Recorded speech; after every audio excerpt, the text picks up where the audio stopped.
7-3. In this bulletin, a woman stabbed in the head before passers-by grabbed the attacker, a man jailed for forced labour, and a huge gong for Mitch Marsh. Hi, I'm Gabriel Hodson. A woman in her 40s is in hospital after being stabbed in the head and upper body with a paint scraper in Sydney's east. A 25-year-old man, believed to be known to her, is also in hospital under police guard. The witness says bystanders in Randwick chased the alleged offender and held him down until police arrived. Running down here and bumped tackle a man in a white shirt next to the bottle shop there, and they just took him down and had sat with him whilst the police came. A Melbourne man has been sentenced to 3.5 years jail for forced labour offences. Gail Watson has more. The 50-year-old man from the Melbourne suburb of Templestowe was found guilty in Victoria's County Court for coercing the victim, an Iranian national, to work 14-hour days for 2 consecutive years at a Box Hill confectionery business. He wasn't given any breaks during the day and only had 1 day off to rest under threats of deportation.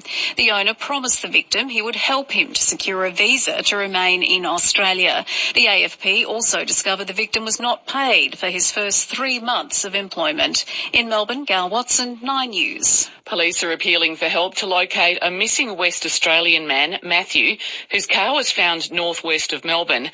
Carolee Katsambarnis reports. Police believe the 35-year-old left Western Australia on the 12th of November last year and drove through South Australia before arriving in Victoria on the 15th of November. Matthew was travelling in a white 2012 Mazda BT50 ute, registration 1GPP301. It was found 70 kilometres from Melbourne at Woodend on the 29th of November. He's described as being approximately 185 centimetres tall, is of slim build and has light brown hair. Anyone with any information is asked to contact Crime Stoppers. Carolee Katsambarnis, 9 News. The New South Wales Premier says there's no plan to install shark nets in Sydney Harbour. A 29-year-old woman is recovering after a bull shark attack near a jetty in Elizabeth Bay. Chris Minns says nets don't provide a solution for the harbour. We do have to be vigilant in relation to this, but we don't have a program to net off Sydney Harbour. We can't be in a situation, even on Sydney's big public city beaches, where we can provide 100% guarantee. And a Brisbane school is looking at changing its exam times to avoid clashing with Taylor Swift concerts in Sydney and Melbourne. News Corp is reporting that Wynnum State High School has written to parents saying the Week 6 block dates can't be changed, but the timetable is flexible. Finance and the Aussie dollar's buying 65.8 US cents. Sport on the app or streaming on your PC. It's clear. 2GB sounds great. Cricket's Night of Nights, and Mitch Marsh has won the Allan Border Medal, receiving 223 votes. That's 79 ahead of Test captain Pat Cummins. The Allan Border medalist for 2023, Mitchell Marsh. Yeah, very special. It's great to have AB here, and Dad often speaks about his fond memories playing under him, copying a few sprays maybe over the journey, but it was mostly good. That audio courtesy of Fox Sports. And Ashley Gardner has been named the 2023 Belinda Clark Award winner for female cricket. AFL and West Coast midfielder Elijah Hewitt will fly to Melbourne to consult with a physiotherapist at the Australian Ballet. It comes after his pre-season was halted by a foot injury. And reigning Supercars champion Brodie Kostecki won't race in the season-opening Bathurst 500. Erebus Motorsport says Kostecki remains a part of the team, and that's despite reports that he'd be quitting. And that's the latest news and sport. I see the Thompsons are overseas again then. Yeah, they went to Enviva. What? Never heard of the place. No, Enviva helped them use the equity in their home to travel. Jeez, I wonder how much we could get then. Over 55, get more out of life with an Enviva equity release loan. Renovate, travel or just live comfortably in retirement. It's your choice. For a free property value and loan estimate, visit inviva.com.au. INVIVA. Terms and conditions, fees and charges and eligibility criteria apply. Meet Mary. She's fast asleep. She's in the middle of replacing her dentures with a permanent all-on implant dental solution at a new Smile Dental Clinic. She's currently dreaming about soft, fluffy bunnies. So sleep well, Mary, because when you wake up, you'll be days away from your new smile. Isn't it time for a new smile? Book your complimentary consultation at anewsmile.com.au. With a top of 28. Partly cloudy with a shower or two Friday, a top of 28. Cloudy with a chance of showers on Saturday and 27. And then a mostly sunny day on Sunday with the chance of a thunderstorm in the outer west and a top of 32. That's the latest weather here on ABC Radio Sydney.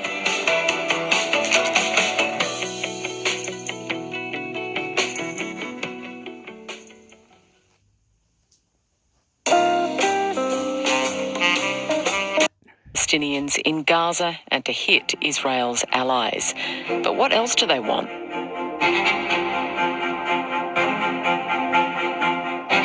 The Houthis began as a small group in the mountains of northern Yemen near the border of Saudi Arabia in the 1990s.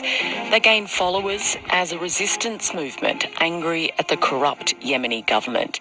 The Houthis are aligned with Iran, but it's a relationship which has grown much stronger over time. In only a couple of decades, they've gone from being a small rebel group to controlling degrees. Another cloudy day ahead, 28 in the city, 31 in the west. Further ahead, a shower or two Friday, a top of 28. Cloudy on Saturday, a top of 27. And mostly sunny on Sunday, 32. I'm Gabrielle Hodson on your news leader 2GB 873. Terrible images of it in my mind. What do you love about your country? For not supporting the tax cuts. If the coalition, and I'll have to support the tax cuts, what they've changed it to, if we don't support it, you're throwing the baby out with the bathwater.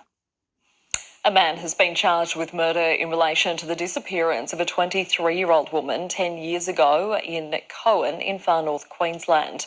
Alison Bernard was last seen at Archer River Quarry in February 2013 at 11 p.m. She was meant to travel to Kawanyama but never arrived. Police charged the man on Tuesday with one count of murder. Authorities are still investigating the incident.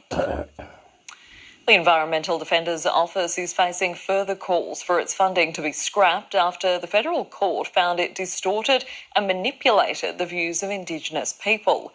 Northern Territory Labor MP Luke Gosling says he will raise the issue with Environment Minister Tanya Plibersek when Parliament sits next week. It's more than 2 weeks since the federal court rejected a case run by the Environmental Defenders Office to stop a gas pipeline being built off the coast of the Tiwi Islands. But the fallout continues. The criticism of the conduct of the Environmental Defenders Office is something that requires investigation. This is a publicly funded body that's been acting to the detriment of the Northern Territory, and we don't need activism for activists' sake. Federal Court Judge Natalie Charlesworth found lawyers from the EDO distorted and manipulated the views of Indigenous people to try to stop the pipeline.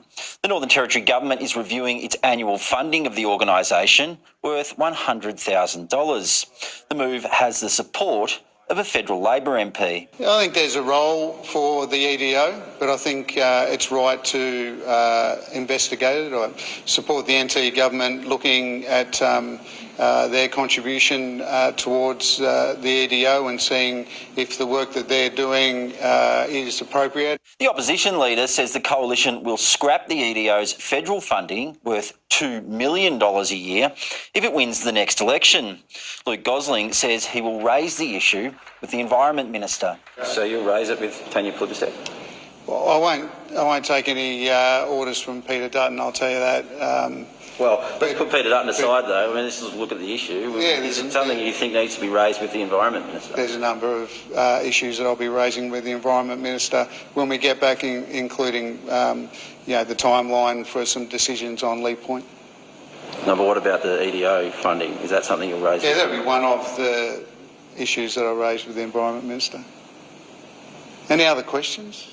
It seems there are plenty of questions for the Environmental Defender's Office. It's yet to respond to the federal court judgment. However, its CEO, David Morris, has issued a statement responding to calls for its funding to be cut.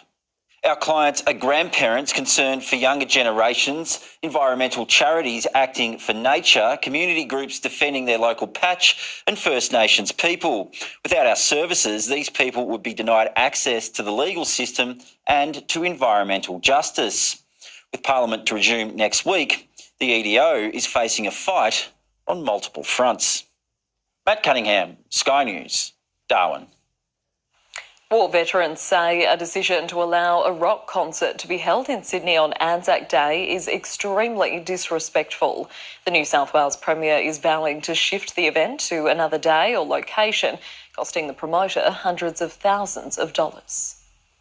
A new concert is coming down under. Pandemonium 2024, playing these dates in April. Promising some of the biggest names in the rock world.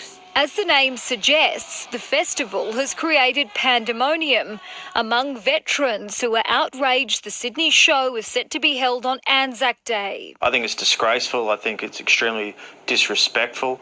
Anzac Day is a day where we as a nation pause to reflect on those who have paid the ultimate sacrifice in battle, and we also reflect on those who have succumbed to their war within back here in Australia. The promoter behind the event says the concert wouldn't interfere with the Anzac Day March, which will also be held in the CBD. While gates would open at 11:30am, artists wouldn't take the stage until later. We're not an Anzac Day event, we're an event that's happening on Anzac Day. With no disrespect to the veterans, because we're very heavily wanted to involve wounded heroes and legacy, donating significant amount of our gate to them. And supporting them because I understand the seriousness of mental health within the veteran community. If it interferes with the march in any way, in terms of sound or obstruction, or indeed people accessing the march, that's a problem. And I think that that should have come into the planning, whoever was involved with the planning, whether it's government or the organisers. If there's any impact on the Anzac March, that's an issue. RSL New South Wales isn't convinced. President Mick Bainbridge says if the organiser sincerely wants to support veterans' well-being, we would welcome the opportunity to discuss how they can donate to organisations including RSL New South Wales and RSL Life Care Veterans Services to do so without compromising a day of honour and respect. The New South Wales Premier maintains his government wasn't involved in the approval of the event, but rather the Royal Botanic Gardens and Domain Trust. He's now vowing to intervene.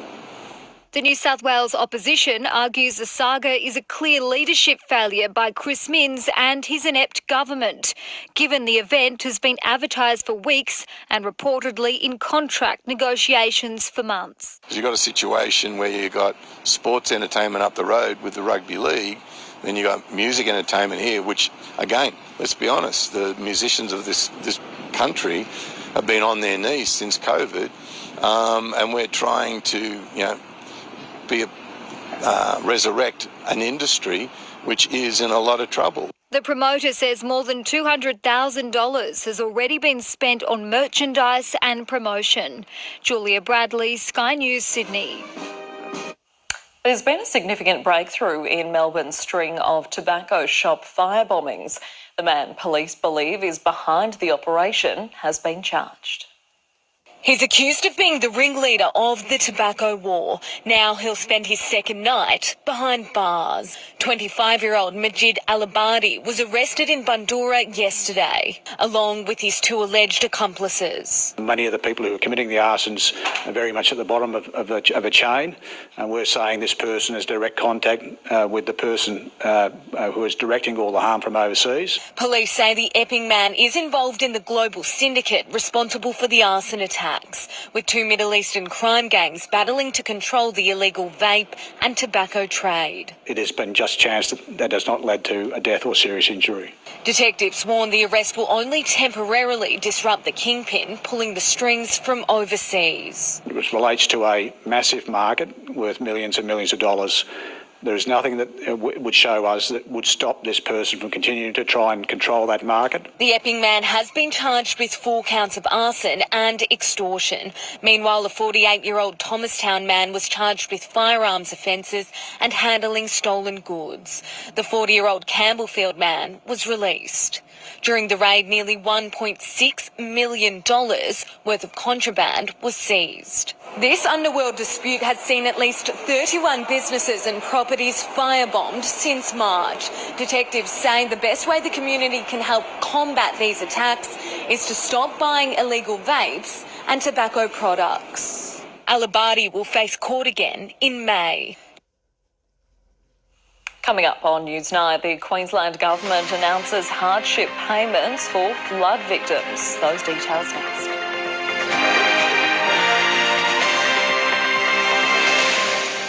I'm Michael Klim. Michael Klim has just broken the world record. World champion, Olympic gold medalist, and plasma recipient. An autoimmune disorder took everything from me.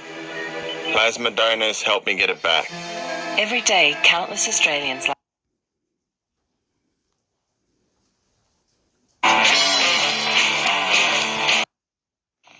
and with increased taxes on fuel, gas, alcohol and cigarettes, now he's just put up a 23% tax on hybrid cars.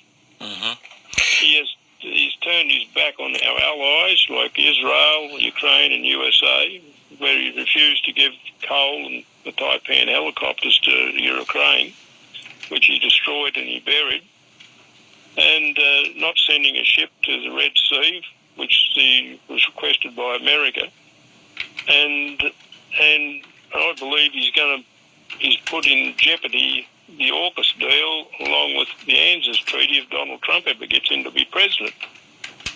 But look, coming back to you saying that he's increased. I'm not too sure whether I'm quoting you correctly, but the implication is that he is responsible for 12 interest rate increases.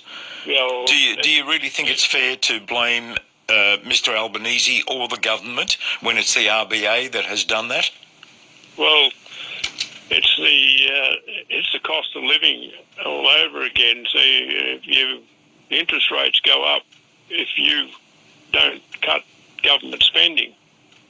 That's where the interest rates go.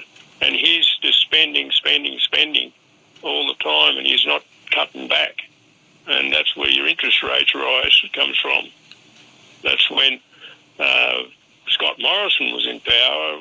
Well, he only had one interest rate rise, and because he would hardly spend anything, because he had that COVID situation on. So yeah, so that was bloody it. But I think the big problem was now that he's turned his back on the Israelis, and what happened on October 7th, and by not being there for the Jewish people in Australia. I mean, for what happened on this after the situation on the steps of the Opera House, I mean, Jewish people were really absolutely frightened. And there were some kids going to school and that because they didn't know whether they were going to be harmed or not, and they were had to keep their kids home. And you know, it shouldn't be. That shouldn't have happened. But before the election, he promised that he would rule with integrity, and he would have a transparent government. Well, that's a laugh. But especially with the Mean Girls situation and the Brittany Higgins. All right. Now, I've mentioned a couple of times in the last couple of weeks that the last poll that I heard, and that was a couple of weeks ago, even though the government is not all that popular, Anthony Albanese is still the preferred Prime Minister. Let me ask you, Stephen, personally, who was your preferred Prime Minister between Peter Dutton and Anthony Albanese? Well, you really want to know? Tell me. Of course I do. That's why I asked the question. Yeah. Well, I'm not a Labor voter, a lot of people probably think I am, but I'm a swing voter. And I really look at both sides of the situation. I believe if in a situation I'd say Peter Dutton. Now, a lot of people would say, why? And I said, because he's more of a leader. He's asking. See, the government had to go to him and ask him to help them with the situation with the detainees when they released them, and they had to. So he had to put because he used to be a minister for the immigration minister when he was in government. He sat down and he thought up eight situations to try and get them to have it stopped, and so that's why I reckon he's a better leader. Okay. That's my. But may I ask you a question before I go? With do you reckon that the promises that Mr. Chalmers and Prime Minister Albanese has made, do you think he's going to go back on like the negative gearing and like provisional tax and all that business? Well, I'm open-minded about that. I know that governments do have a reputation for changing their mind about things, and it depends on the state of the economy. I don't know. They may go back on negative gearing. They may review it. Who knows? Who knows what the government is going to do? Well, you wouldn't want them to bring back the old radio and television license. Well, certainly would not. That was ridiculous. Oh, that was. I mean, and even with computers today in every household, they've got a field day bringing licences in every one of them. And death taxes as well. That's very unreasonable. That was cruel, that was. Yeah. And also with a lot of these charitable organisations around today, a lot of people are now saying with the United Nations that they were one of the agencies was involved with the Hamas terrorism situation. Now they're thinking about a lot of these charitable organisations. They are front for the terrorists for getting finances. You don't know. This is a questionable thing. We don't know. I don't want to be in the position of trying to speculate on what the government may or may not do because I have no idea what they have in mind. Okay. All right.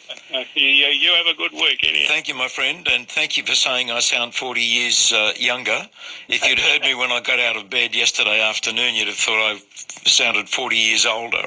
1.5 feet in the grave is the way I sounded.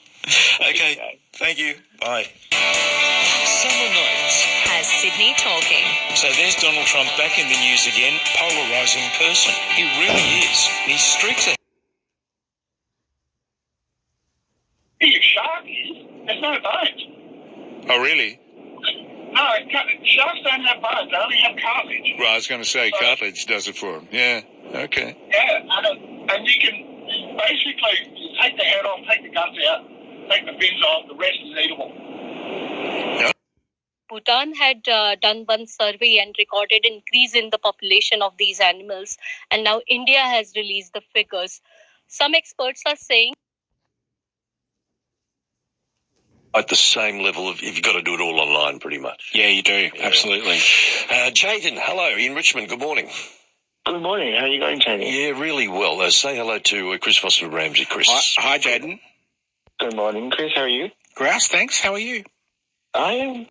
Was always good at surviving and clinging to power and made this comeback with the Houthis. But yeah, it was because essentially they had access to money and they had access to arms. You know, the Yemeni people. Minutes. And if not, there's a service department. So India does have a Wildlife Protection Act and Forest Rights Act, but yet not much is being done. We can. do I know? Let me think. To Marion and Kath and Sally and any of the old people that know me. Very interesting talk about melanoma, and I don't know if I missed a bit of it, but I was wondering about people with black and brown skin, our First Nations people. Yes. How do they cope? Are they better off, do you know? Or I'm not in a position to make that comment, I don't think. Yeah, I'd be interested to know. I think they also, if they get sunburnt, well, they have the same sort of problem. Yeah, okie doke. The thing is, don't get sunburnt and try and stay out of the sun. Oh, remember we used to get sunburnt and we'd peel and we thought... Oh, no, please don't remind me. It's one thing I hate more than just about anything else in the world is sunburn. Jill, thank you very much. Nice to have you with us, and we'll talk to you again on Overnights, I am sure. Connor in Brisbane. Hello, Connor. Good evening, how are you? I'm very well, thank you, Connor. Connor, how well do you know your federal politics?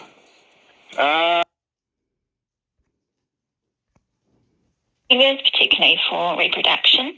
So we're learning from that as well. But, with such a different climate, and we've got... K Cash, or even a car. Mega wins. Mini effort. That's refreshingly BWS. T&Cs apply. Ends 5th of March. Visit www.bws.com.au/mega-wins for more info. Thousands for the Labor Party. One for a New South Wales electorate, the other one for an electorate in Victoria. Nolene in Brisbane knows. And a few others.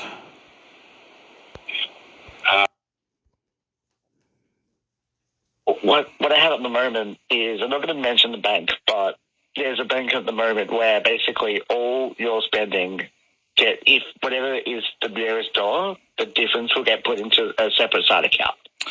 We're going to talk about that in a minute. That's called a roundup account, Tony. Yes, we love a roundup account. They are... Well, so what is a roundup account, just to remind people? So a roundup account is where you go and buy your coffee for $3.50 at Macca's, like I was talking about, and in the back end of the smartphone app, you can tell the bank to add $1 or round it up to the nearest dollar or the nearest $5, and the difference between the $3.50 and the dollar, if you've set it at the nearest dollar, is 50 cents. That goes into a separate savings account that within that same bank, but it's like a sub-account. It sits off in a different bucket next to your main day-to-day spending, right? And if you're doing it to the nearest $5, your buyer's still buying the coffee at $3.50, but you're putting away $1.50. Yeah, that's right. Okay. And you can do that in conjunction, you've got to do that online with the bank, presumably, not just randomly on your phone. How does it work? Yeah, so it some banks, it's bank dependent, so not everyone does it, but it is a way of, in the back end of the smartphone app, just selecting the roundup option. Excellent. I'll have a look at that. You can do that during the next ad break. Hey, well done, Jaden. Thank you. You're obviously in the banking biz. Yes, I've just been working on the big for a few years, so I know a little bit about this. More like customer-facing stuff, not like investing or anything like that.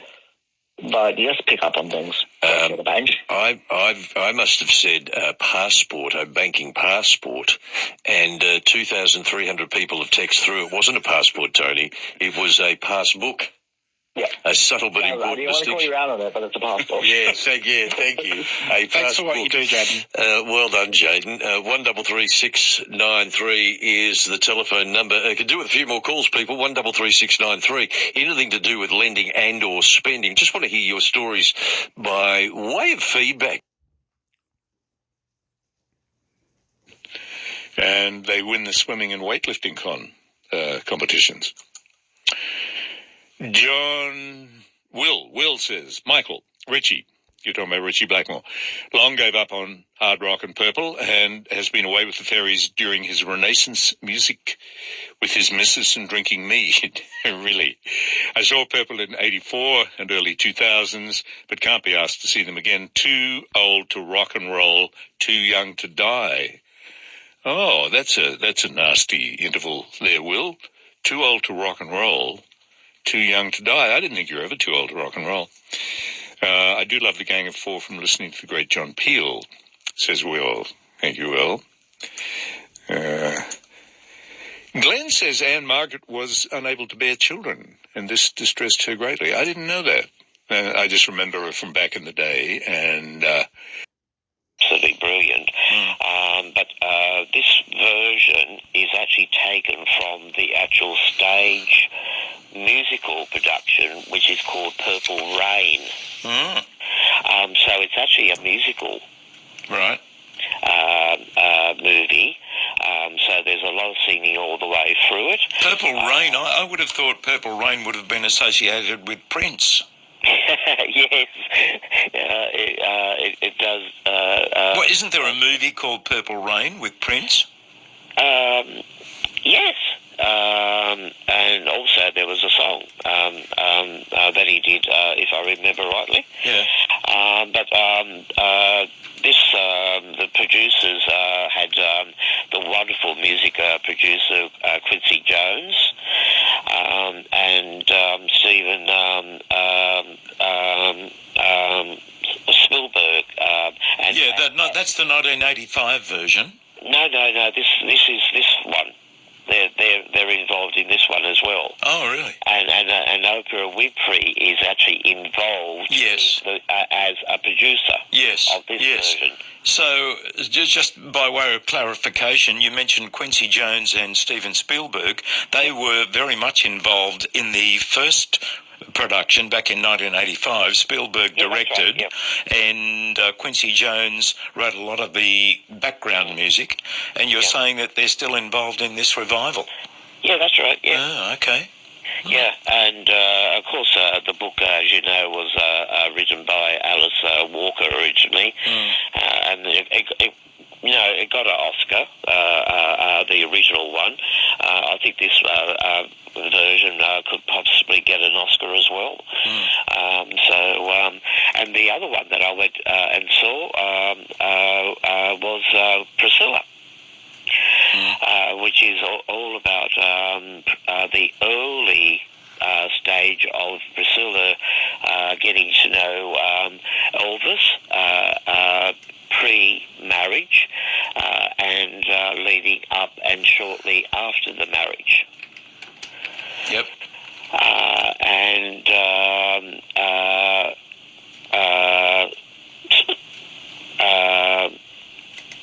Come on, Lance, get on with it, mate. There's lots of R's and R's and R's here. Can we move it along? Sophie Capella is the actual director. Yeah. And the Australian Elvis performer, Jacob Eldini, plays Elvis in it. I see. Yeah. And it's very, very good. For anybody that likes Elvis, of course, there's some singing of Elvis and so forth in it, and but it's her. It's looking more at Priscilla rather than Elvis. I see. In the movie. So, yeah. Okay, we'll look out for that. Another one that people may like to actually see. All right. Okay. Thank you, Lance. We've got to move on. I think we better take a break before we talk to Chris, and we'll find out what's got him riled up tonight. 2SM Super Network News. Over 700 young offenders were in prison each day on average last year, with that figure putting a hefty $855 million economic burden on taxpayers. There is now only one other person running against Donald Trump for the Republican presidential nomination after Ron DeSantis called it quits. The Florida governor confirmed he was suspending his presidential nomination campaign and would endorse the former president. Immediate, independent, unbiased. Kim Williams has been announced as the new chair of the ABC. Prime Minister Anthony Albanese has confirmed the former head of News Limited and ex-AFL commissioner will take over from Ida Buttrose in March. Sydney, Canberra, and regional Australia. The government is reassessing the Stage 3 tax cut break. They may be 19 and 24, and if you weren't married by then, well, you were left on the shelf. Well, I had my first offspring, my first child at 21. It wasn't my plan, but somebody else who was very pretty had other ideas, and there we were. Yeah, well, that's right. But it just fascinates me. But I like them. They're all nice people, but they're all so different. So I'm enjoying it. There's a couple they were two guys, but one of them has left the show because he didn't want to how can I explain it? I think it was too much being on the TV and exposing yourself, I suppose, for the want of a better word. So but why wouldn't you go on that show because you want attention? They all seem to be extroverts. You know, there's some blonde in the back seat of a limo pulling a funny face. By the way, before you say anything else, Helen, Anne has pointed out Anne Margaret was married to Roger Smith. That's who I was picturing, but we were saying Roger Moore, weren't we? Oh, sorry, I meant Roger Smith. Yes, I did too. Yeah, sorry, he's the guy I was picturing with, 77 Sunset Strip and all that. Yeah. That's right, yes. And he was just, I've never had a poster of anybody up except Roger Smith. Yeah, he was a good sort, no question, yeah. He was. Yeah. But anyway, I enjoyed the show, and it's very interesting. The people are always interesting. Right. Do you think that they're genuine, or do you think it's all hyped up by the producers? I think the producers do guide it along. Yeah. I do believe that. But the personalities of people, and one of them already has said, he's honest and he's straight. He said, well, I know straight away I'm not attracted to her. Well, so that's pretty brutal, yes. Whether he goes through the show or something, I can't imagine. But that would set up a bit of intrigue then, because we're waiting for these two people to discover, in fact, that they are madly in love. Yes. Anyway, it's interesting. So I just thought, I don't know if I think a lot of people watch it, don't they? I don't know. I've never. You're the first person I've ever really discussed it with. But if people want to phone up about it, you know me. I'm a servant of the people. I'm happy to discuss it. Yeah, it's very good. All right. Thank you, Helen. Okay. Thank you. Bye. 22 minutes to 1, or if you're in Queensland, 22 minutes to midnight. Hey, how'd you like to win cash?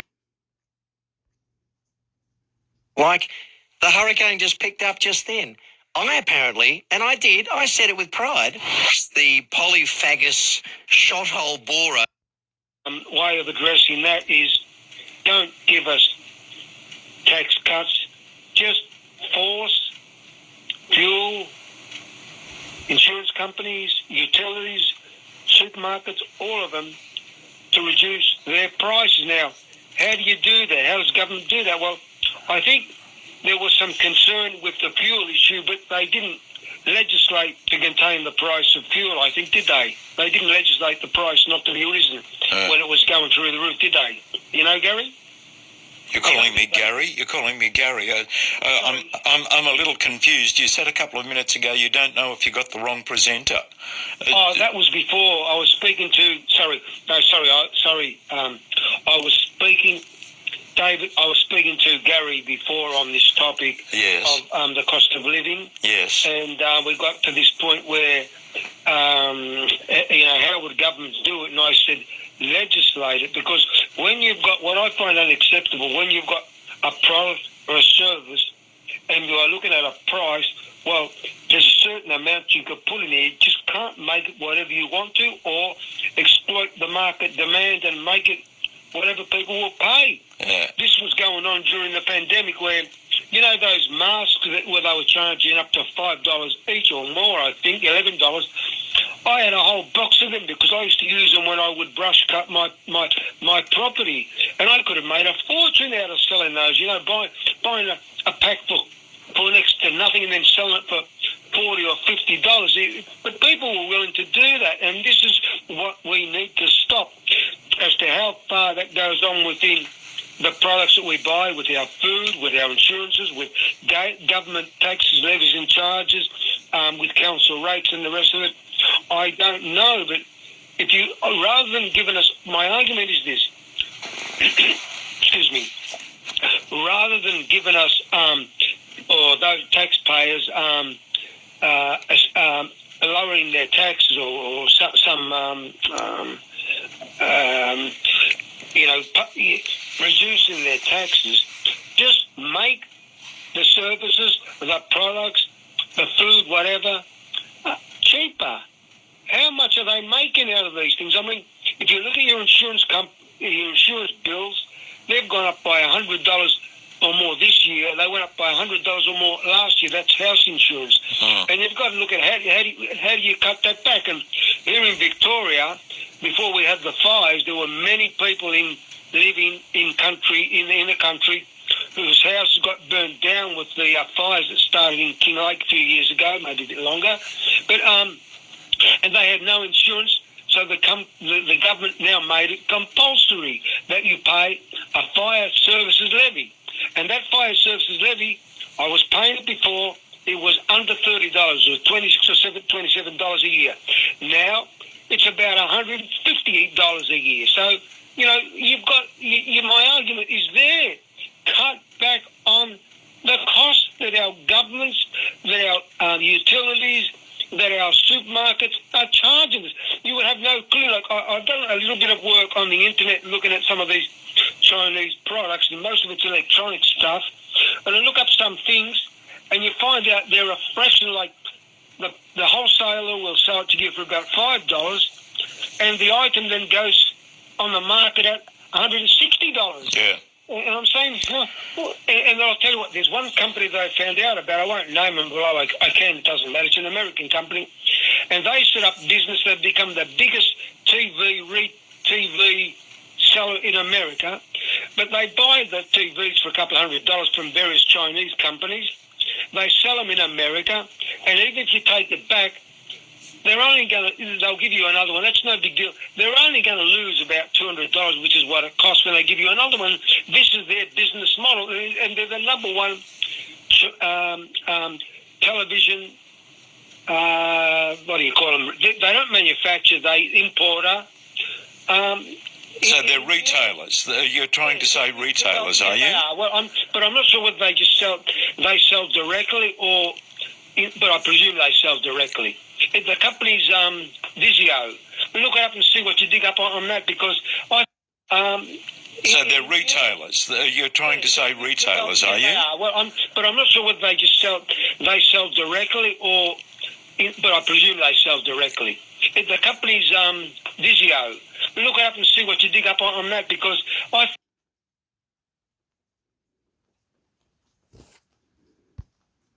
yeah, you can. Or what was it? There was. I was going to give you an example where this was so in Coles now, but I've lost my line. I've forgotten it. But you will find these everywhere, and I'm just saying, you know, you need to behave ethically, morally. You can't bring in a product for $5 and sell it for $120 or whatever the market, whatever you can get. It just beggars belief that they can do this. But this is happening with our food. It's happening everywhere. There's no real value on it. You know, the value is whatever they can sell it for, and they can push it as far as they like. Yeah. Well, as players in their particular area, whether it's supermarket or whatever, they can just push it as much as they like and make as much as they like, but we get less and less out of it. And to me, this is just immoral, and it needs to stop. Government can do something about it, at least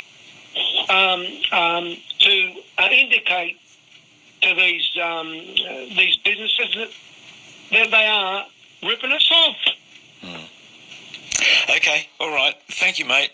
Thank you. Always interesting to talk to you, Chris. I think one expression that you haven't used in that almost 7-minute tirade is price gouging, and that's what it's all about. It's all about price gouging. And also, can I say to you, Chris, if you are still listening, I hope you are, you seem to be mixing private enterprise with government, insurance companies. You're mixing them all together. I think we need to have some sort of separation there. Governments can't control what prices are charged by private enterprise. I don't think they have the right to do that, and I don't think they can do that. Let's hope that this inquiry that is to be chaired by Craig Emerson into the prices that supermarkets are charging is going to have some effect and bring down the price of the cost of living. And indeed, we've been hearing reports in the last 24 hours that the inflation rate in Australia has dropped dramatically to the point where it's now speculated that there will be maybe 3 reductions in the official interest rate by Christmas, and because inflation appears to be under control. Now, hopefully that is going to flow through into the supermarket prices along with the effects of this inquiry. So that's my take on the supermarkets. And with the insurance companies, as I've said before, and I think I am correct in saying this, I'm happy for somebody to ring and tell me that I'm wrong. I don't like being wrong, but if I'm wrong, please ring and tell me. With the insurance companies, we all pay for all of the disasters that happen right around the world. I'm not too sure how it all works into the mix, but whatever disasters happen around the world where an insurance company has to fork out millions or billions of dollars, anybody with an insurance policy is going to be affected by that by having to pay higher premiums. And look at all of the disasters that are happening around the world, particularly in war zones like in the Ukraine and in Gaza. There are going to be so many insurance claims, so I can't see that insurance premiums are ever going to stabilise, let alone come down. They're just going to increase all the time because we, the insured, are paying for all of these disasters. We have to, I know it doesn't sound right, but we have to make sure that the insurance company doesn't go under financially. I hope that is a suitable response to what Chris was saying. Now, can I just come back to Lance? Lance, I would challenge you saying that the musical version of The Colour Purple is called Purple Rain. I've done a little bit of research while I was listening to you. Purple Rain is a movie that starred Prince, the late Prince, and I do believe from the research that I've done that the musical version of The Colour Purple is called The Colour Purple. G'day Australia, Glenn McGrath here. No one should go through breast cancer without care. That's why every virtual pink seat you buy... 131873. Wondering which builder to choose? It's been 60 years since Masterton built our first home, with over 60,000 families trusting us to build theirs since. We've come a long way, but some things never change. Family values, award-winning cutting-edge designs, and... Dawn Wells passed away or not? She was definitely, Jim Beckett's definitely went, Natalie Schaefer definitely went.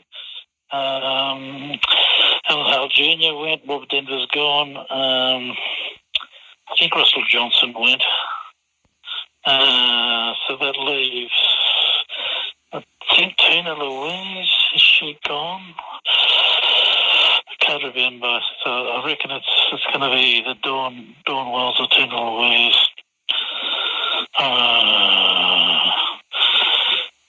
I just called to say I love you too, Rod.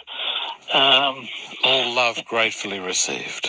Thank you. And I agree, it's not possibly his finest moment, but sometimes they're the kind of...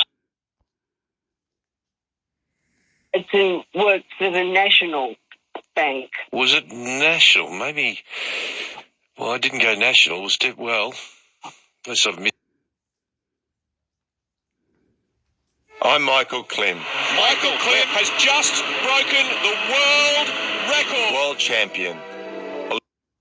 Views support and reveal in a legislating to regulate across the world. Quid.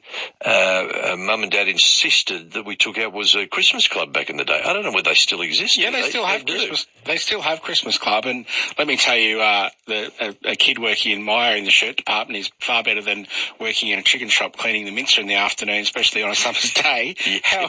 However, really, yeah, the work ethic is there. Although it got very hot in those shirt reserves, which was in a floor in between, I think, the second and third floor. There's a little really hot hot floor that the public didn't ever get to see, where we would fold all those shirts, and it was really would fold the shirts into the plastic bags.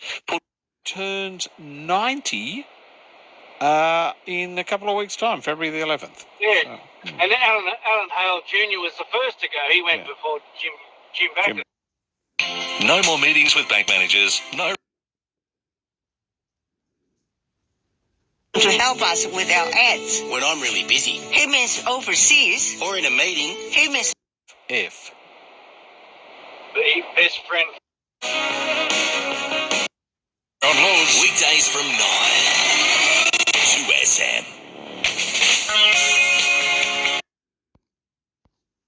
6 years. Bingley, better living every day. I'm Michael Klim. Michael Klim has just broken the world record. World champion, Olympic gold medalist, and plasma recipient. Field. Hey, Ted. Yeah. How you been, all right? All right, mate. I've never rung you before, but Bill Cruz knows me. Right. I can sing too, but I'm not a professional singer. Right. With Taylor Swift, the man before you, he put on her just take these hearing aids out, and he put her voice on. You know, I don't know if it was when she was younger or now. You know. Well, she wasn't that much younger. I think he played "Shake It Off," didn't he? Yeah, something like that. Honestly, I didn't think too much about it, you know. I thought it was pretty, you know what. But that might have been when she was younger. So you thought it was, really, so you didn't like it, is that what you're telling me? Exactly right. Yeah. I'm 69. You may not be the target audience. Yeah. See, I'm 69, you know, and a lot of people said to me, why don't I go on Australian Idol? I said, even if I was good enough to win, they wouldn't let me on because I'm too old. Bit of ageism. Yeah. Yeah. Oh, by the way, the Taylor Swift song, I'm told, was 11 years old. So she was a bit younger when she sang it. Yeah. Right, yeah. Well, she would have to be a lot better than what she is today. I don't know. That's a matter of opinion, I think, Ted. But she is the cultural phenomenon of our time. But, yeah, thanks for calling, Ted. You have a good morning. Thank you very much for your time. You look after yourself, too. Thank you, mate. You too. Okay. Let me see if I can fit one more call in before we do anything else from Jill, who is from Eaton's Hill in Queensland. Hello, Jill. Hi, Michael. I just wanted to comment about Anzac Day. Yeah. I'm in the electorate of Dixon, which is Peter Dutton's electorate, and he's excellent. Before Anzac Day, he distributes a card. Oh, actually, it's a folder, really. But probably an A2 folded up, and it's all about Anzac Day and why it is and what is it, and he does it every year. Yeah. It's different, you know, it's excellent. You know, he really, I don't think people know that about him. He's a very good person for the locals. Looks after his electorate, yeah. So do you mark Anzac Day where you live in Eaton's Hill? No, because I have an infirmity, so, but... Well, I just meant the community generally. Oh, yes, it does, yes. Yeah, okay.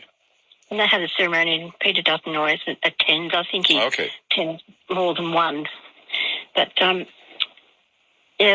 think it's a tradition that we just have to maintain. I've lost family over the years to wars, you know.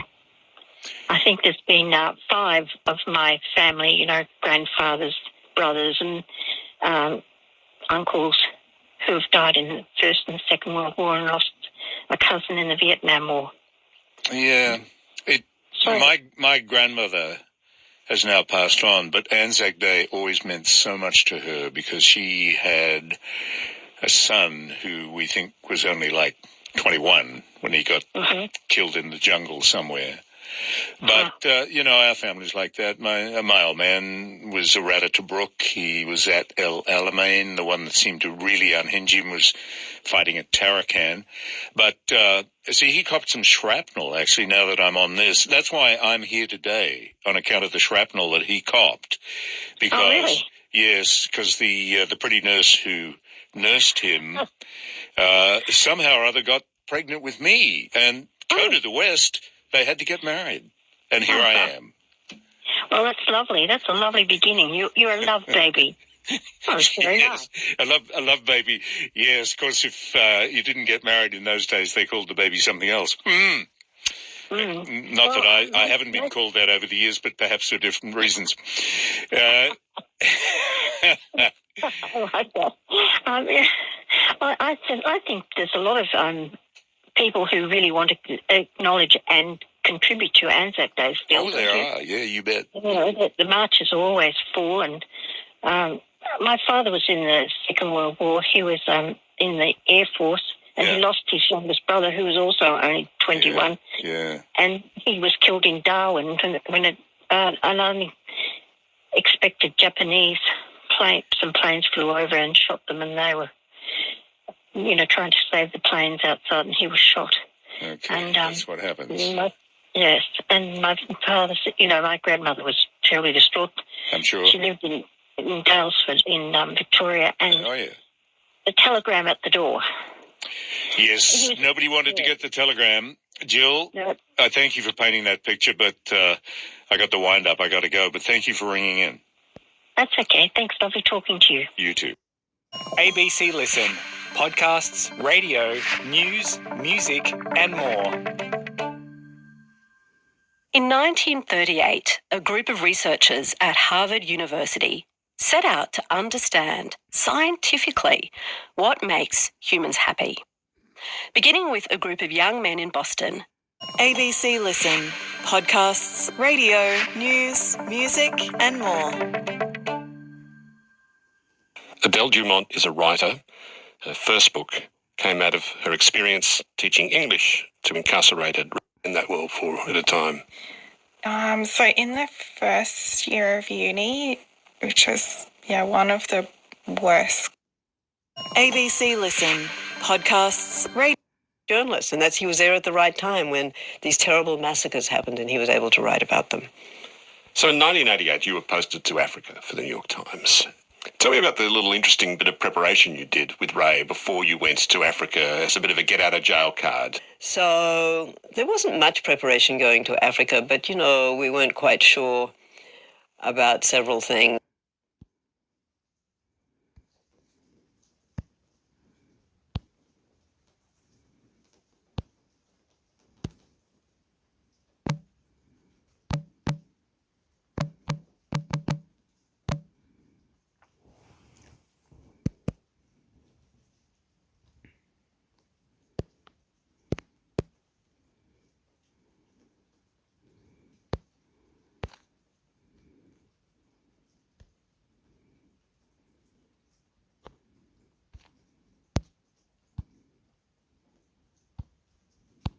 Russia and Ukraine exchange prisoners of war a week after Russian military plane was shot down. ABC News. Russia and Ukraine have exchanged prisoners of war a week after Moscow accused Kyiv of shooting down a military plane. The Russian Defense Ministry said in a statement on Wednesday that it had completed an exchange deal with Ukraine under which each side got 195 soldiers back. It said its own soldiers would be flown to Moscow to receive medical and psychological treatment. Ukrainian President Volodymyr Zelensky said a total of 207 captured Ukrainian soldiers had come back home after the prisoner swap. Our people are home, he said on Telegram. The countries have held many prisoner exchanges during almost 2 years of war, but this was the first such exchange since the crash of a Russian military transport plane last week, which Moscow says was carrying 65 Ukrainian soldiers ahead of a planned exchange. Russia says Ukraine shot down the plane with a ground-to-air missile and that all 74 people on board were killed. Ukraine has neither confirmed nor denied that it downed the plane, and has demanded proof of who was on board. Reuters. Posted 39 minutes ago. First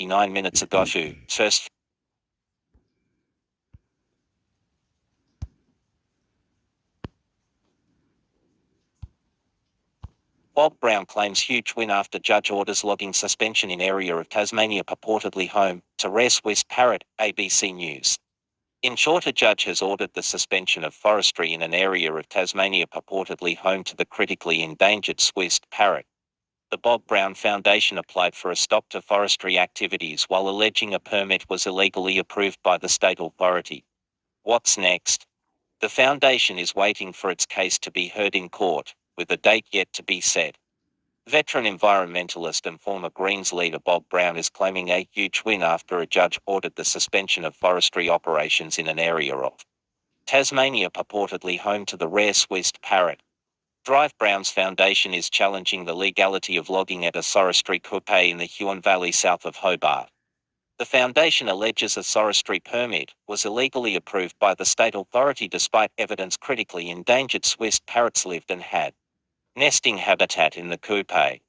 The foundation's application for an injunction to suspend forestry activity in the coupe until the case can be heard was granted by Supreme Court of Tasmania Justice David Porter on Wednesday. A date has yet to be set for the hearing. This is a huge win for Tasmania's forests, Drive Brown said outside court in Hobart. We will be bringing more experts and more surveillance of the logging of these forests. Justice Porter said if the injunction had not been made, any remaining Swiss parrot habitat could have potentially been destroyed by the time the court hearing was held. He said there was a significant public interest element in the proceedings.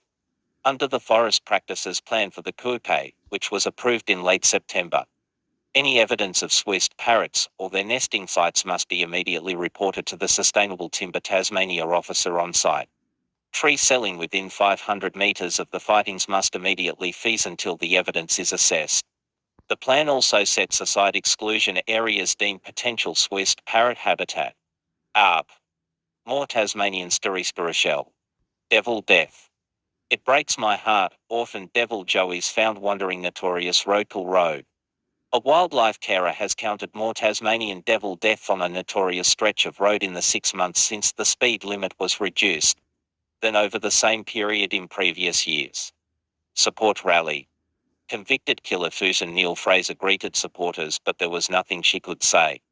Susan Neil Fraser attends a rally held by her supporters for the first time, but the conditions of her parole meant she could not address the crowd. Fire ant. Fingers crossed, this is a single ant notorious pest enters Tasmania in post. Biosecurity officials launch an investigation after finding a red imported fire ant inside a package from Queensland at an Australia Post parcel centre. Endangered giants. Tasmania is home to the tallest trees in Australia. Fire is their biggest threat. Brett Misford has been measuring Tasmania's largest trees for 30 years. He fears more frequent and intense fires mean this could be the last generation of giants. Posted 1 hour ago.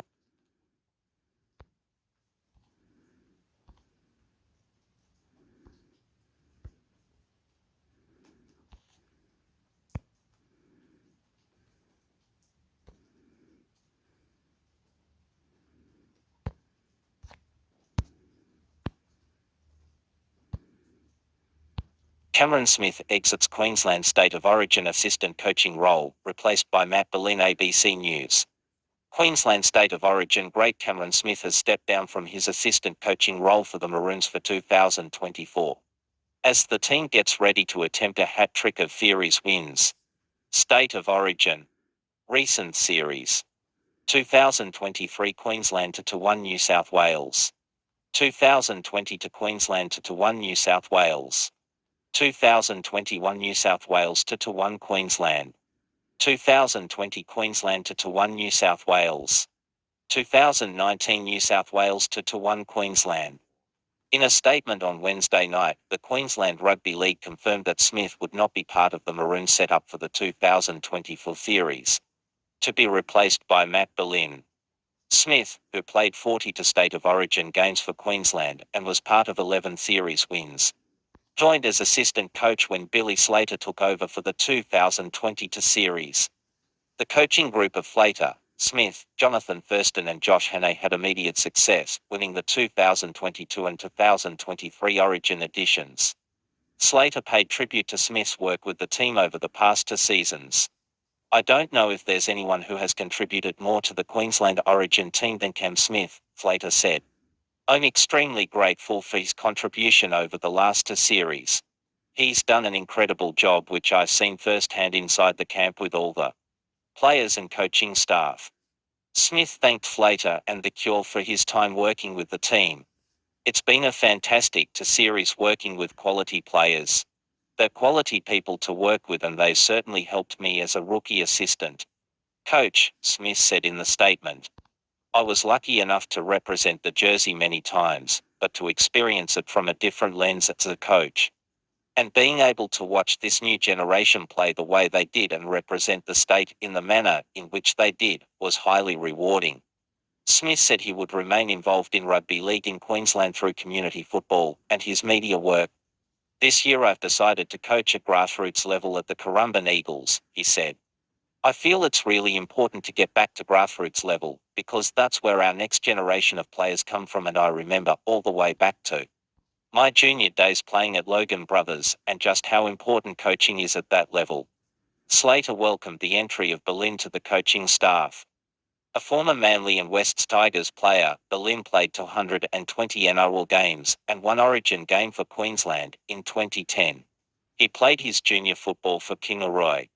Berlin joined the Brisbane Broncos in late 2021 and has been an assistant under coach Kevin Walters. I've seen a whole heap of value to what Matt brings to our game day performance, Flater said of Berlin. I'm really excited to work alongside him and continue to help our players prepare to the best of their ability. Posted 2 hours ago 31st.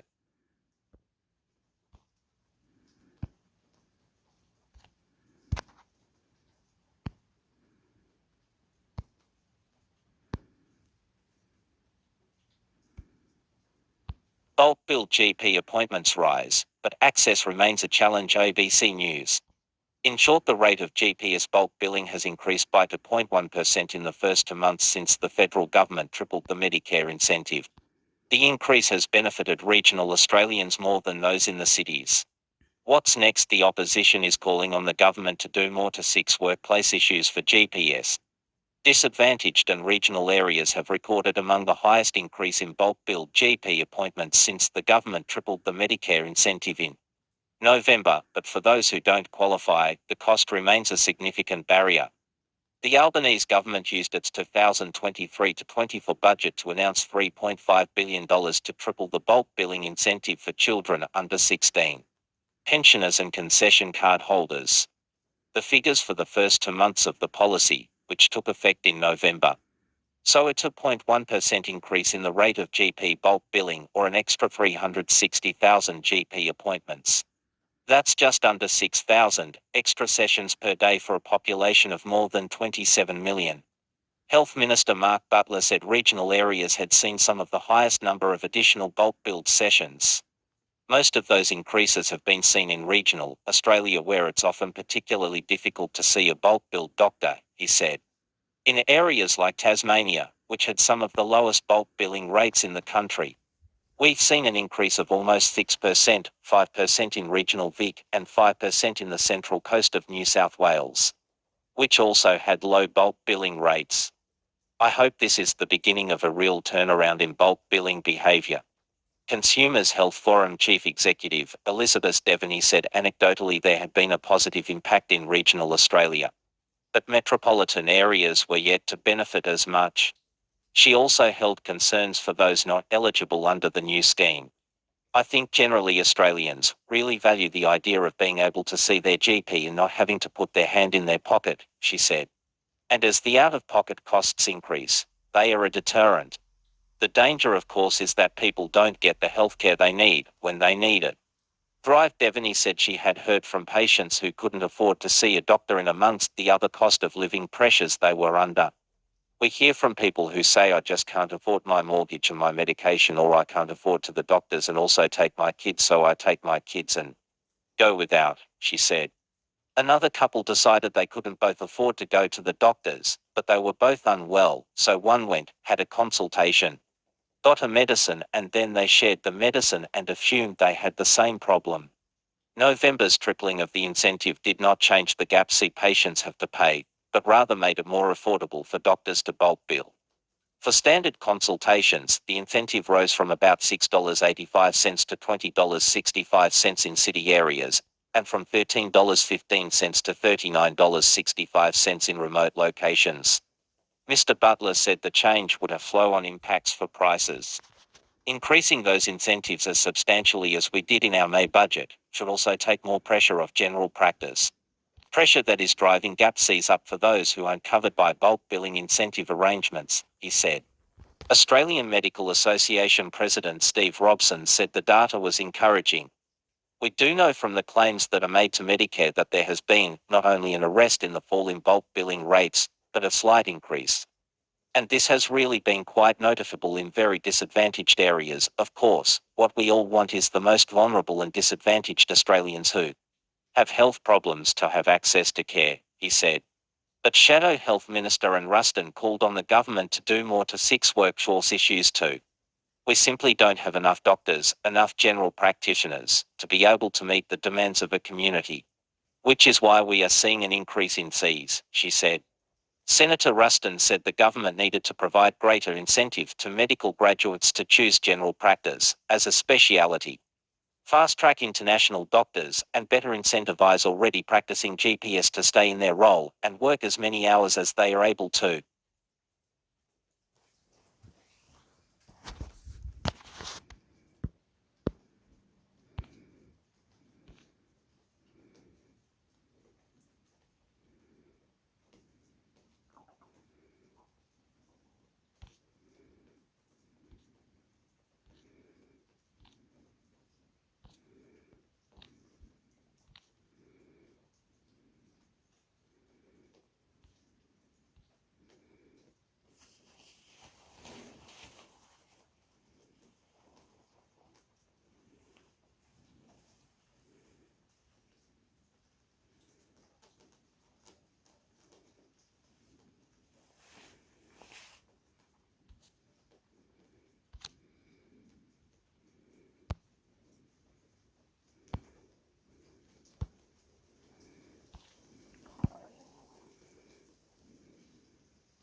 NT community of Pigeonhole flooded twice in 12 months, as calls grow to relocate to higher ground. ABC News.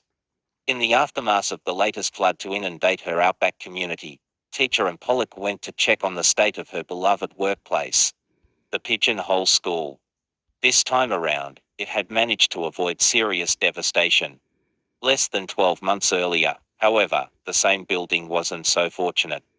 The floors were left caked in hardened mud, with school books and classroom resources badly damaged and destroyed. For Ms. Pollock, seeing her tiny outback Northern Territory community hit by floods from a swelling Victoria River twice in less than a year has proved a difficult pill to swallow. It was terrible, devastating, you know, the Bailanara Mudbra woman said, repeating the trauma again. After the flood last year, I lost a lot of my stuff from my house. Dozens of residents were evacuated from Pigeonhole, also known as Nitchguru, earlier this month, as the river hit a 30-year peak of 24 metres. During a deluge from the tropical monsoon. Located more than 700 kilometres south of Darwin and built on a floodplain, residents and local authorities have been calling for Pigeonhole to be relocated to higher ground for decades. Mayor of the Victoria Daily Regional Council Brian Pedwell has been raising his voice over the issue to the NT government for years, so far to no avail. I'm very angry. I've been angry for the last 20 years to relocate that community, he said. Those departments, when are they going to look at themselves deeply and relocate that infrastructure? How many more times that community gonna flood? Government says it supports relocating Pigeonhole. NT Chief Minister Eva Lawler denied that the government had long ignored the requests of Pigeonhole residents to relocate, and said negotiations were underway with a nearby cattle station for access to higher land. There is an absolute will to do that relocation, Ms. Lawler said.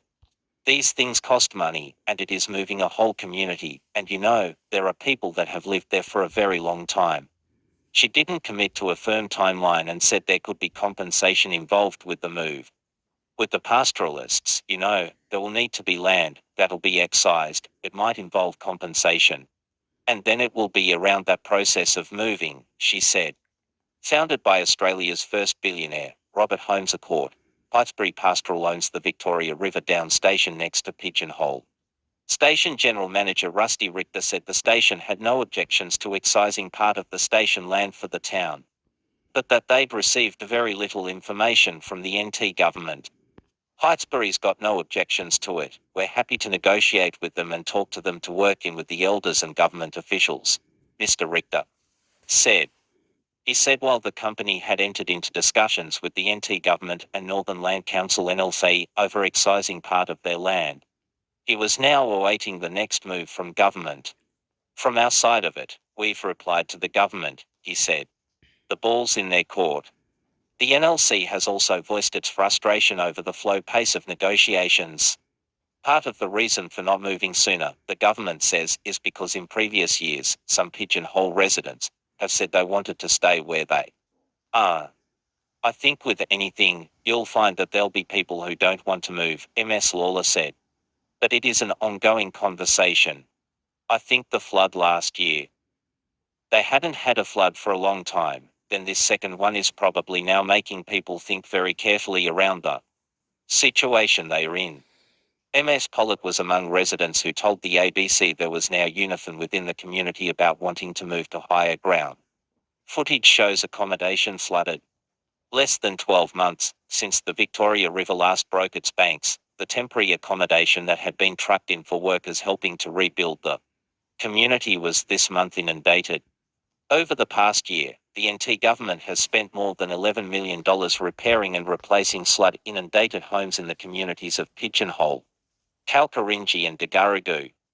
Mr. Pedwell is among those to question why the NT government would build and bring new infrastructure into the flood plain on Pigeonhole, rather than make plans to relocate. Half-built houses have been inundated with floodwater as we speak, Mr. Pedwell said. No new infrastructure is being done up on the higher ground. If there was, I wouldn't be talking to you, I wouldn't be advocating on the community's behalf.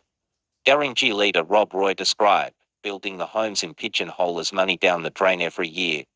I don't know how much a house costs to build, about $500,000, he said. Build a few of those every year that get washed away, what's the government doing? Mr. Richter also said he was shocked to see new homes being built. I was quite shocked to see them start building new houses on the floodplain, he said. In all honesty, it's a waste of our taxpayers' money. MS Lawler defended placing the accommodation back in Pigeonhole's flood zone. You know, that's where the community is, and that's probably been there for a very, very long time, she said. So it was about upgrading, and the new houses were houses that were built with a large slab, so that was above the flood levels. The Department of Infrastructure said the contractor's accommodation received some inundation from the floodwaters this month. The temporary accommodation being utilised by the community, residents were not impacted by floodwaters, a spokesperson said. Some materials for the new homes currently being built have received damage from the floodwater, however. The extent of this is still to be determined as the contractors are yet to return to the community. If only the government listened to us. Pigeonhole resident Jocelyn Victor said some people had been pushing to relocate the community since 2001 when major flooding prompted the NT government to move the local power station and airstrip to higher ground. It's not fair, she said. It's terrible leaving us in the flood zone. MS Victor said she was still traumatized by last year's major flooding event, which destroyed residents' houses and swept away precious belongings. She hasn't seen her pet dog Vince. We've lived so many years in our own houses, and losing everything just like that, it hurt terribly, she said. After the devastation from last year, MS Victor chose to stay behind at a makeshift shelter near Pigeonhole this time, rather than join the evacuees in Darwin. She said it's not a choice residents should have to make each wet season.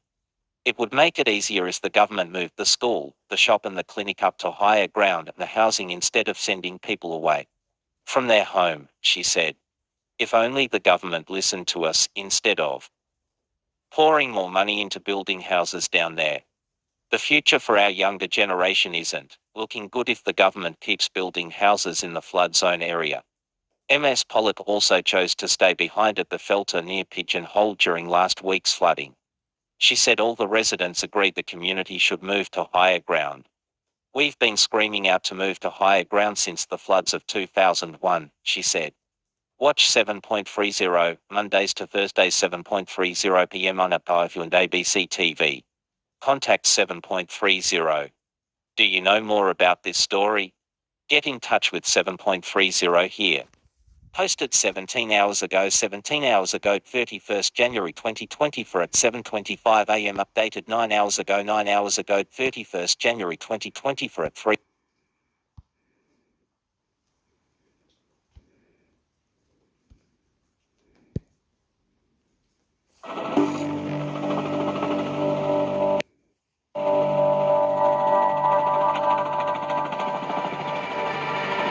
A chopper surveys the scene. The power of the Victoria River in full flow. Water levels peaking at more than 24 metres. They've lost belongings, they've lost everything, and you can't comprehend or you can't put a price on it. Trucks have been stranded at flooded crossings, leaving shelves bare for days.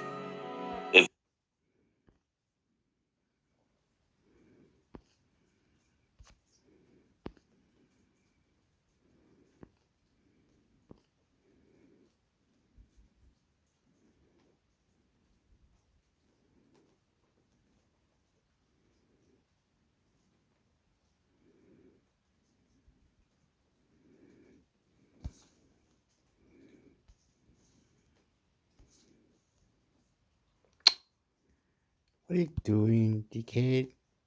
What have you done? Fuck up. Look, you've taken it out. You're such a fuckwit.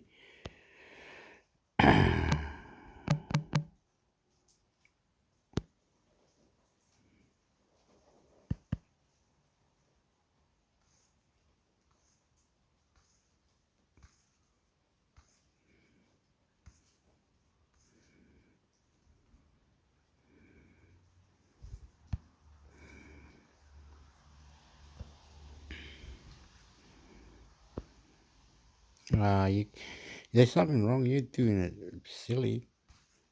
Okay, business. Let's go business.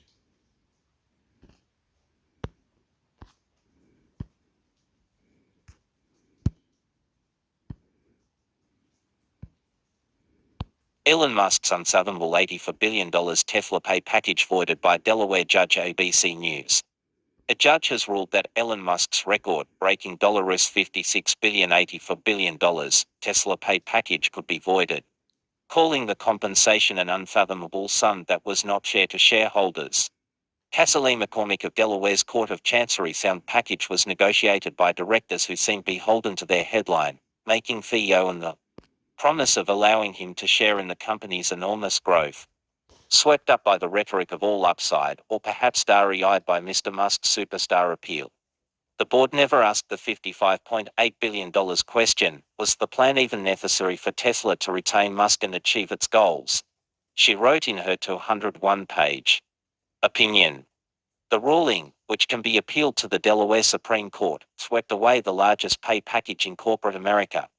The judge's opinion directed Tesla shareholder Richard Tornetta, who challenged the pay plan in the 2018 lawsuit, to work with Mr. Musk's legal team on an order implementing the decision.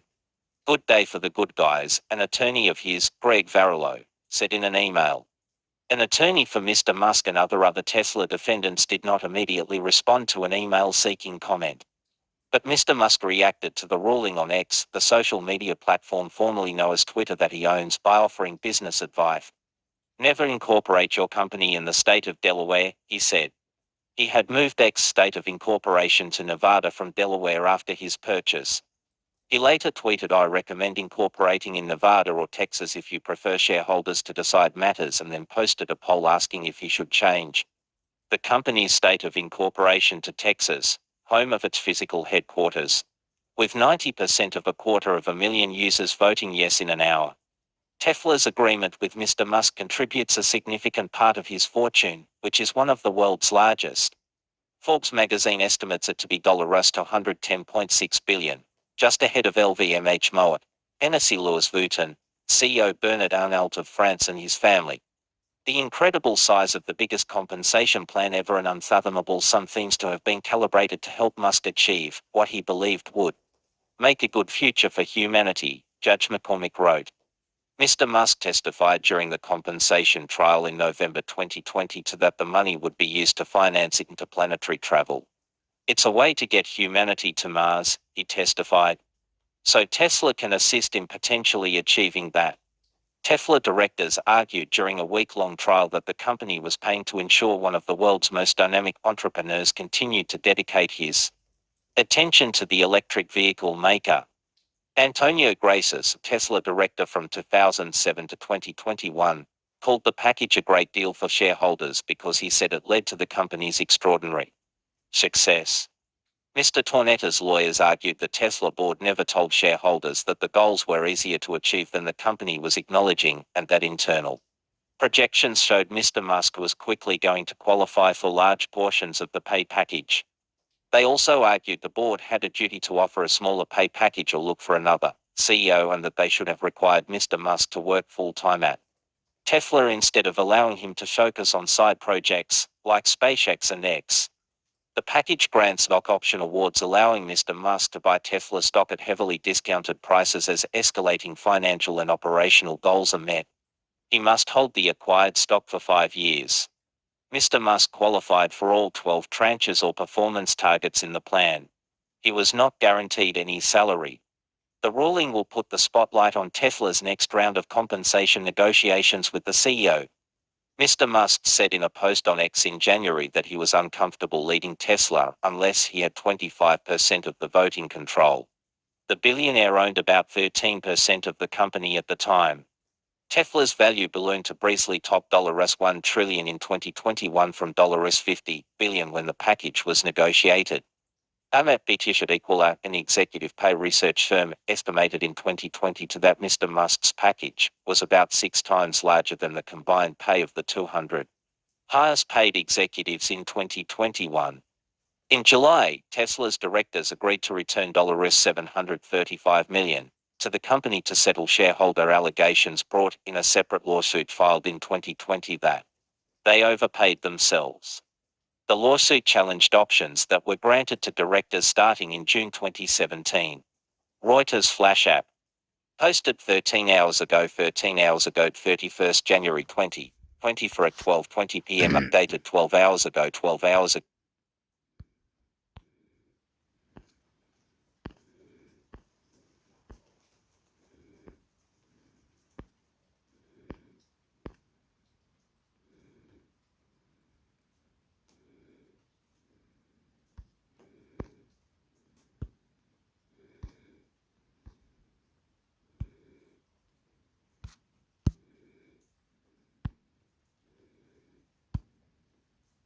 Critical minerals list expansion sees Tivan flagged fluorite mine in Western Australia's Kimberley. ABC News. In short, mining company Tivan says it hopes to open Australia's first fluorite mine in the Kimberley. The material can be used in next-generation batteries and has been added to Australia's critical minerals list. What's Next? A mining association says existing companies will be assessing their tenements, hoping to capitalise on demand for the niche critical mineral in the future. An Australian company has announced plans to open the only commercial fluorite mine in the country, following the recent addition of the little-known resource to the National Critical Minerals List. Fluorite is used industrially in steel, aluminium and chemical manufacturing, and in emerging sectors, including next-generation lithium-ion batteries and solar cells. Titanium and vanadium miner Tivan advised shareholders of its intention to progress a fluorite project in Western Australia's Kimberley region in an announcement to the AS. Tivan Chief Executive Grant Wilson said the decision to progress the mine, located southwest of Kununurra, came following the federal government's addition of fluorite to Australia's critical minerals list in December. That list effectively creates eligibility for fluorite projects in Australia, he said. And this stuff is now absolutely vital for the energy transition, and it's in strong demand. And its demand, Mr. Wilson, only sees increasing. There is a strong supply-demand imbalance forecast to emerge, particularly from about 2025 in acid-grade fluorspar, the material that's going into these next-generation EV batteries, he said. China is deficient in reserves, and if they continue to consume fluorspar at the rate that they are, they will run out in about 10 years, which is remarkable.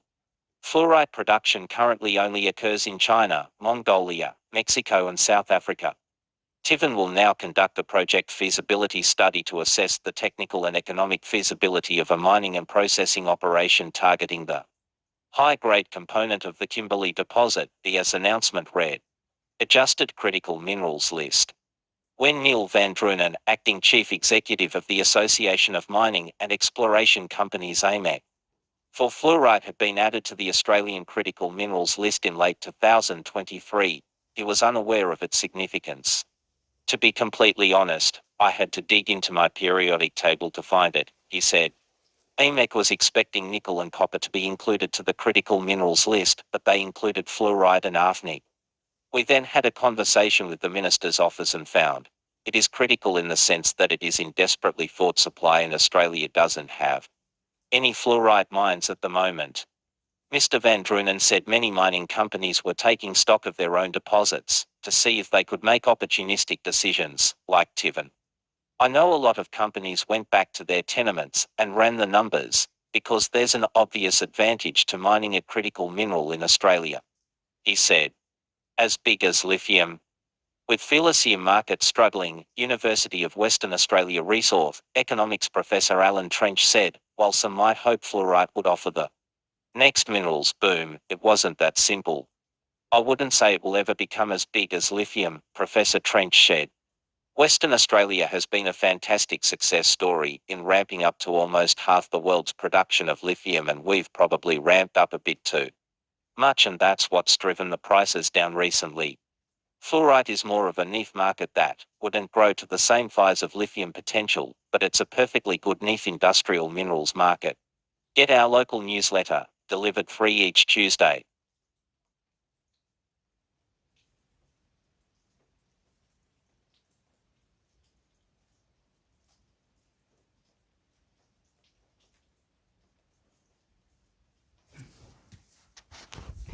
Okay, I'm going. Bye, bye, bye, bye, bye, bye, bye, bye, bye, bye, bye, bye, bye, bye, bye, bye, bye, bye, bye, bye. Subscribe.